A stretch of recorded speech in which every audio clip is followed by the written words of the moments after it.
Damn.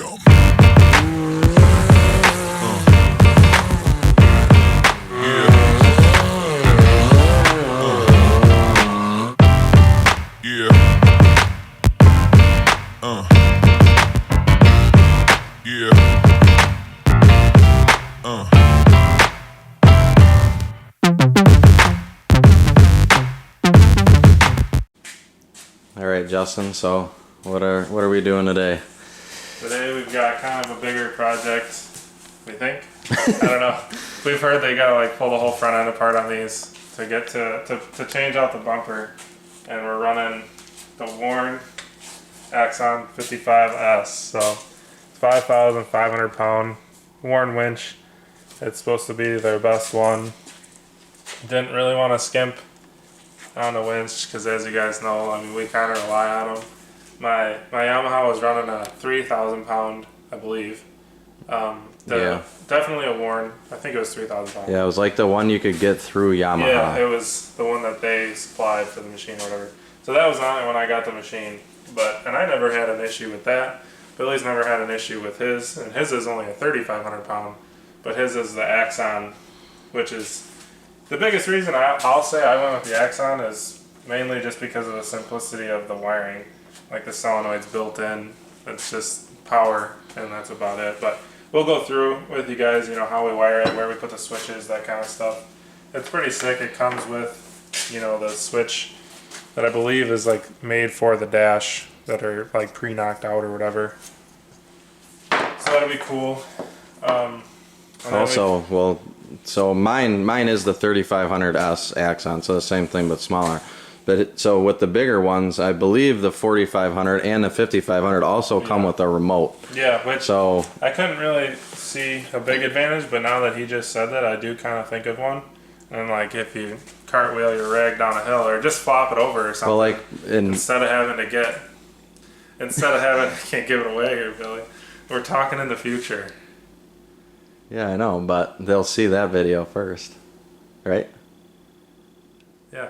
Yeah, so we're good. Scratch all that. We're good. So in Billy's last rollover, instead of like having to get in the machine and hit the button, you know, you could pull this out of your glove box or your storage or whatever and winch it back over. So that's like the only really time I could see. Yeah, but I mean, it would have helped. Yeah. So it's just, you know, it's just something extra that they came with that mine didn't. I don't know why they come with the bigger ones and not the 3500S. Probably because they're, yeah, I don't know, maybe for four-wheelers. And yeah, I mean, maybe mine's for a four-wheeler. I don't know. But it's the only thing that would fit, so. Yeah. Anyways, super hyped on that. I didn't really want to skimp. I thought about going with a different winch. I've read good things about the Super ATV 5,000 pound winch. And the reason I kind of wanted to run it was because I knew it fit in this bumper. So this is the Super ATV winch ready bumper is how it's like titled on their site. So I believe it comes with, you know, basically like replaces the bulkhead or whatever, which is why I think you have to take a lot of the machine apart. But the Warn actually gets tucked in there, and I know the bolt pattern is the same for the winch to like the winch plate, but what I didn't really see, in fact I never seen someone running that winch in this bumper. I searched all the X3 pages, everything. So I mean, so why is that winch different? I mean, why would you say that it wouldn't fit if a 5,000 fit? Is there like a difference? I compared like the spec sheets for the dimensions on each of them, and it looked like this one was a little bit bigger one way or the other, I don't remember, but it was only like a quarter or a half inch, so it wasn't much. And since this one has a solenoid built into it, both sides are like big like this, whereas like the other winches, you know, it's smaller on the one side or whatever. So I'm hoping there's enough clearance. I think there will be, but you guys will find out right along with us. So I'm pretty excited about that. Hopefully it goes smooth. Hopefully I can make it work. You know, I'm not afraid to modify anything if needed, but hopefully it just bolts together. It'd be really cool. Yeah, I mean, we couldn't find anything really for any manufacturer about the Axon to fit in any kind of aftermarket bumper. Yeah. So, I mean, I hope this helps some people, and I mean, we're going to find out the hard way if it doesn't, but yeah, right. well, at least we'll be able to know then. Because I'm sure I mean, I would presume Super ATV's winch mount bumper, I'm sure their mounting system for the winch is pretty similar through all the bumpers, you know. There's a lot of bumpers out there for the X3 that are like winch ready, that I believe like cradle it kind of like this. So this one will be kind of cool. It'll actually give me, this is another reason why I went with this one, is it's got these two like thick tie down points or whatever for D-rings. So it'll be cool, you know, if somebody else is hooking their winch to me, like they could just snap on real quick. Don't have to get another strap out or anything like that. And it'll be handy for, you know, loading on a trailer and stuff like that, strapping it down.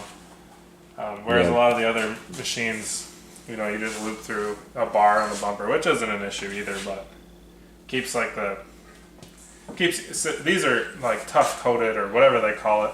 It's supposed to be really good coating, and but like in our case, ours were spray painted, you know, because we had custom bumpers and stuff back on my RZR and on your YXZ and Josh's YXZ.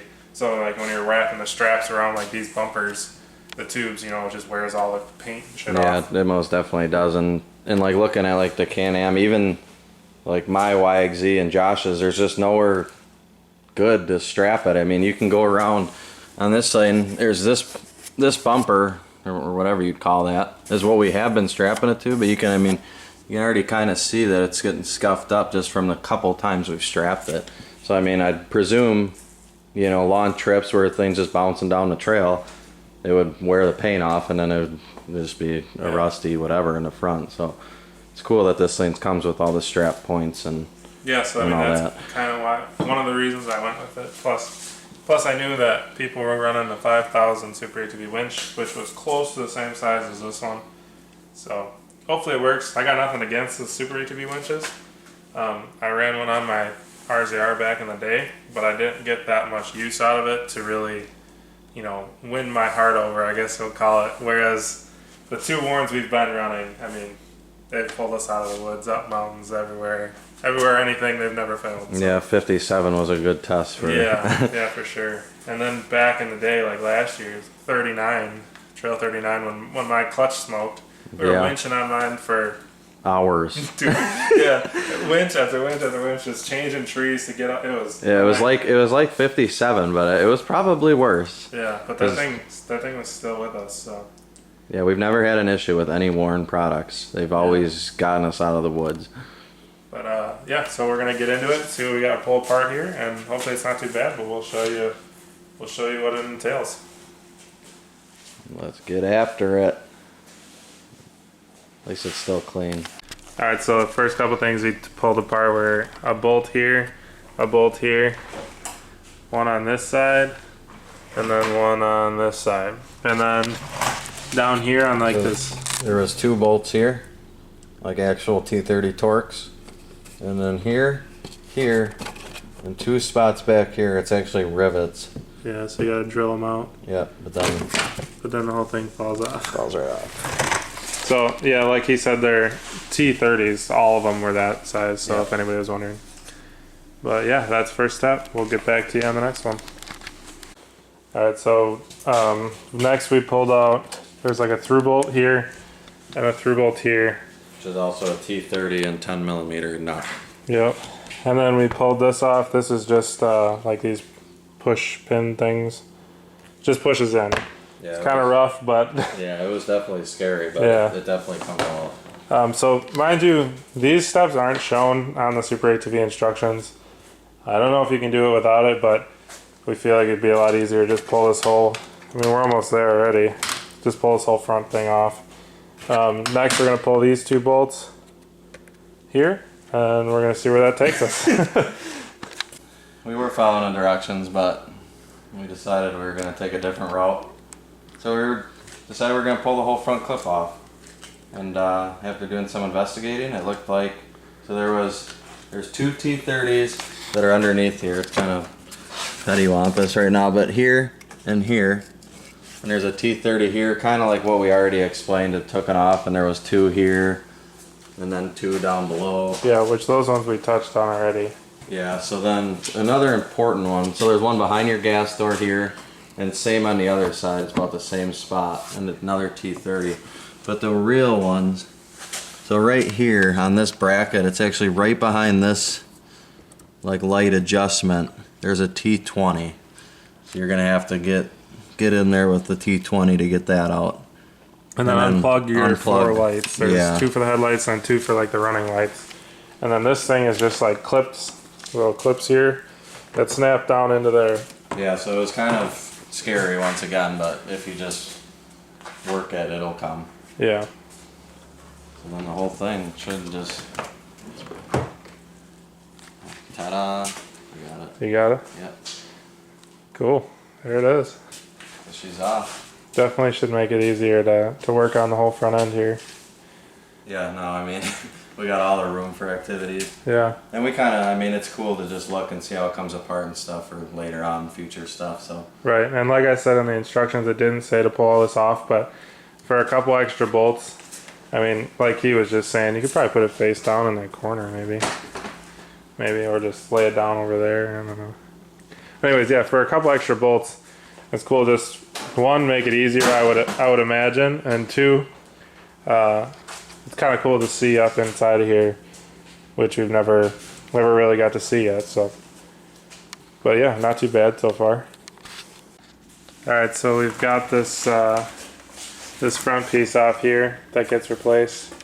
You had to pull these 4 nuts off off the front of the A-arms, and then to actually get to these top ones, we pulled off the 4 bolts in each corner and zip tied the radiator up just so we could get down to these, all 4 of these. So I don't know, maybe there's an easier way. Didn't really seem like it. It's the way we took. Yeah, this seems like the easiest way. And Yeah. the 4 bolts on the radiator were 10 millimeters, and then the 4 for the A-arms are 18 millimeters, if you guys are wondering. So not bad. I mean, definitely not too hard or anything. So we're gonna continue on. All right, we got the winch bolted to this plate. So I think the last time we showed you guys, we had this plate sitting up on there. It bolts to the A-arm bolts. So pretty easy there. But we actually decided to pull it off and bolt the winch on first on the bench and throw it up in there. So we got all those bolts tight. And we got the Warn bolts tight through the back, and then this guy actually just bolts on to the top A-arm bolts, and that's all for now. And then there's like that piece up there that cups from like here to here, and that's the spot that had like the D-rings on it and stuff. And like we were saying before, we were really curious if this winch fit up in this machine, and I mean, it looks to be really good. I mean, I don't see any issues. There's plenty of clearance on both sides here.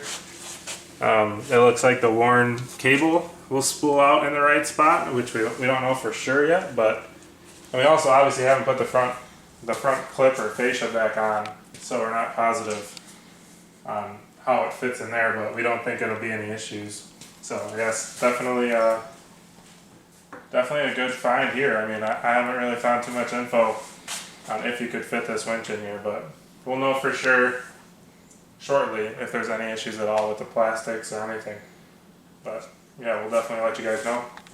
So next we're gonna cut the zip tie, throw the radiator back where it goes, and then bolt that back in, and then drop the front fascia back on, and then we'll get back with you guys and let you know how it fits. Well, here it is. The first look with the fascia, or front clip, whatever you want to call it, drop down. Looks pretty sick, I think. Haven't put this bottom piece on. It ties it in from here and like cups to here, but the winch fits up in there good. We test fit that piece and it's gonna fit, so pretty pumped. Shouldn't have any issues with the winch. That was our biggest concern because it was like a big unknown. But other than that, I mean, we threw the front clip back on and bolted the radiator down, just put all the screws back where they went. And before we did all that though, we put the positive and negative feed for this. It goes right there. I mean, you could still get to it, but it was just easier to put it on there now, so that way it's easy to route for later. But yeah, so we're gonna get this bottom piece bolted up and then keep rolling. Alright, so here it is in all its glory. All buttoned up, kind of jumped a little bit in time, but kind of tedious just running wires and things like that. But here's the shot. I mean, I really like the way it turned out. What's your thoughts? I like it. Yeah, I mean, it's nice and low profile, and it keeps it like tucked in. So I don't know. I personally like that how it's like tucked in, so your tires are still going to be the first thing to climb. Yeah, that's kind of what I was.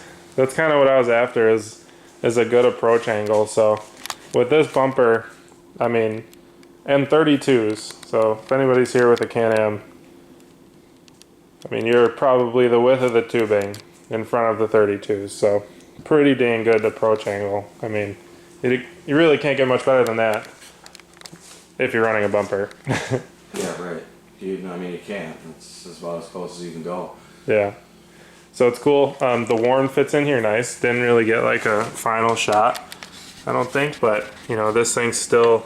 Yeah, you can get at it and, you know, do what you gotta do. Yeah, it's not gonna be hard to find for someone if you're like in the driver's seat and someone's winching for you. You just explain quick where it is, but. What we did for the wiring, so we put, that's pretty dark, that's better.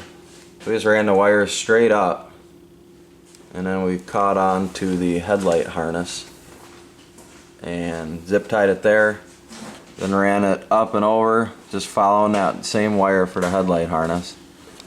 And then we went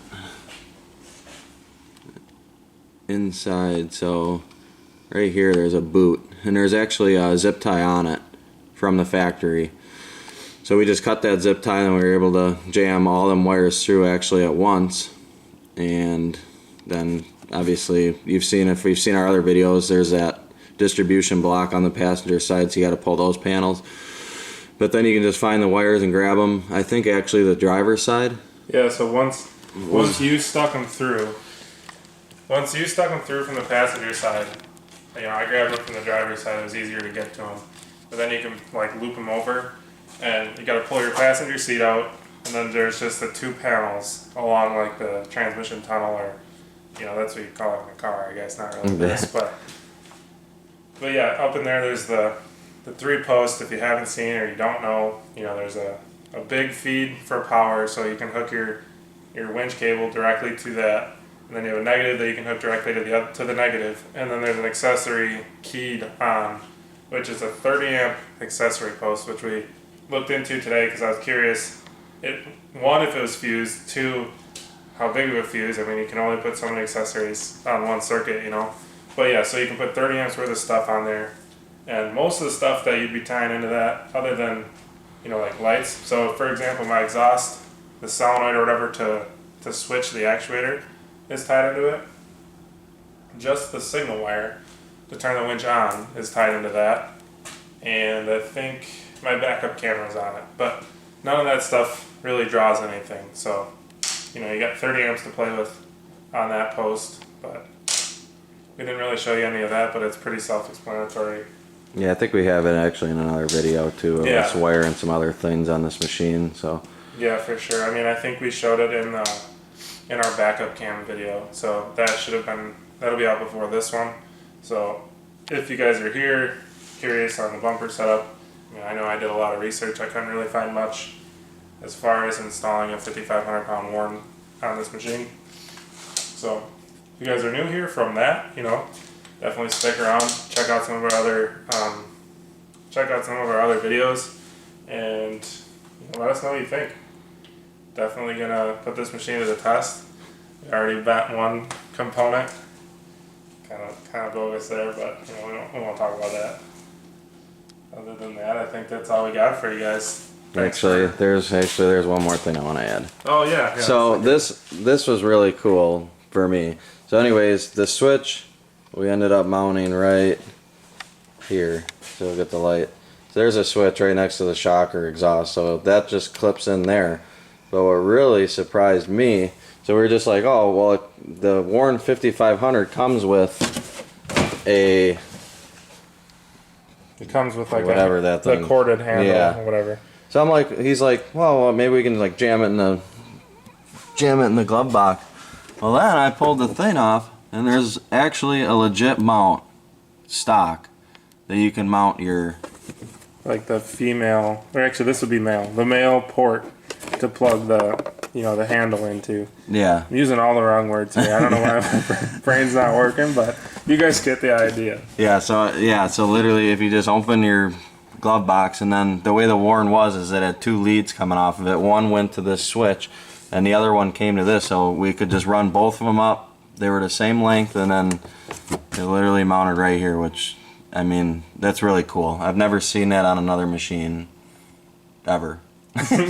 So granted, we haven't worked on too many. Yeah, but it wasn't on the YXZ, and it definitely isn't on, you know, we've worked on the Turbo S chassis, not Turbo S, but it's the same thing as, you know, the XP chassis. yeah, just a Turbo XP. I had one of those, Josh had one of those, if you guys didn't know, now you know.